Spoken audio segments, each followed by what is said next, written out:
or other types of surgery on the ocular surface. So therefore, and there's a very large literature on HA use in ocular surgery as well as in various dry eye conditions.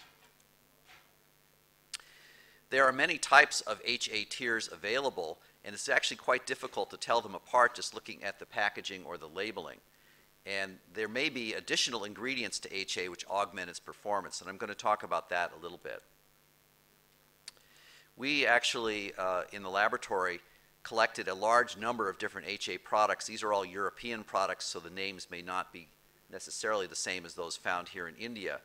And we did an initial analysis using mass spec analysis to look at the molecular weight. And we found that a few of the products could be classified as high molecular weight, or more than 1,000 kilodaltons. Many of them were medium, between 500 and 1,000 kilodaltons, and also a fair larger number were small molecular weight HA, less than 500 kilodaltons. High molecular weight is considered more preferred due to its larger viscoelasticity and also its lack of potential immunological activity. In addition to the molecular weight itself, the polydispersion index was also measured. That's the purity, basically, of the polymer, and a narrower or smaller number is considered more suitable.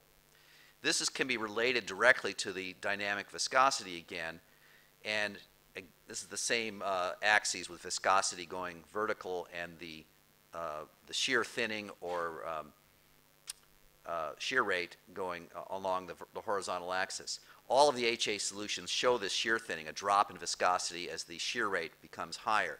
Shear rate is simply the moving of the surfaces across each other, and this happens during a blink on the eye or in the instrument due to a spinning disc. If you look at the low shear viscosity, we see that there's a spread amongst these different products, and it's not entirely predicted by that molecular weight graph on the previous one, where the blue ones tend to be towards the top. Those are the high molecular weight. The green and the gray, however, are highly mixed in the lower part of the graph. Now, most of the products are in the lower half of this viscosity graph, and that's because they're below what I would label as a blur limit. Products that are formulated above that line tend to produce blur in most patients. And when my group went to formulate a new HA product, we formulated it with a relatively enhanced viscosity but still below the blur line so that patients wouldn't experience that blur at all. You can see a relationship between molecular weight and the viscosity when you multiply the molecular weight times its actual concentration, and then you get pretty much a linear relationship for pure HA products. On the other hand, some products which are enhanced with other polymers deviate from this line, and so you can enhance the performance of HA by combining it with other polymers. Another characteristic of these products which affects the performance of the HA polymer is the total osmolarity and the sodium content. Most products are, and the sodium content, and this is sodium content vertically and total osmolarity horizontally, there's a rough correlation between it. In other words, the amount of total osmolarity is determined by the amount of salt added to the solution. Some deviate, such as in the circle, and this is the one that my group has formulated. The reason we formulated them with very low sodium was because of this fact.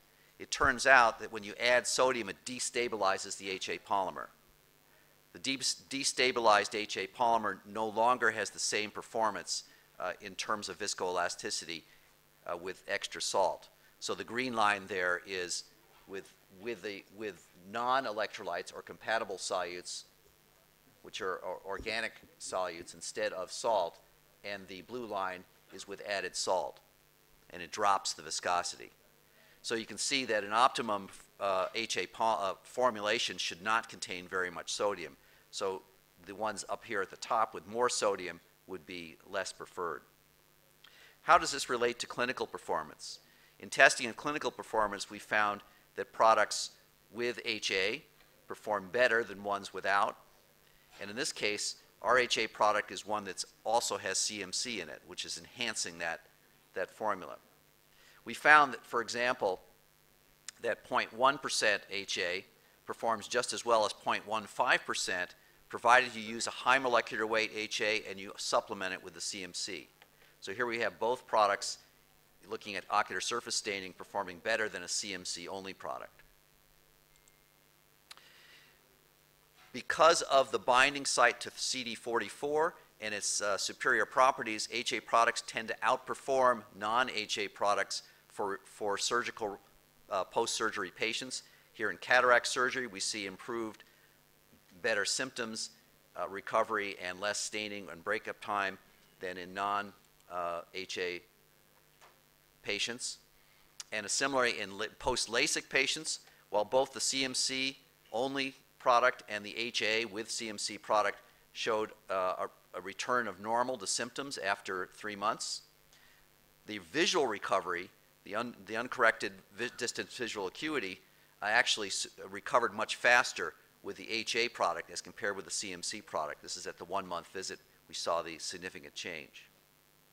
So there's a faster recovery of visual acuity following LASIK with this. Finally, and even in contact lens wear, we saw better performance with the HA product than with CMC. So in summary, we would recommend, therefore, a high molecular weight HA polymer. Addition of additional ingredients such as CMC to it enhances ocular retention, avoiding sodium chloride and looking for compatible solutes instead, and also products that have been demonstrated to relieve the signs and symptoms of your patients in controlled clinical trials. Thank you very much.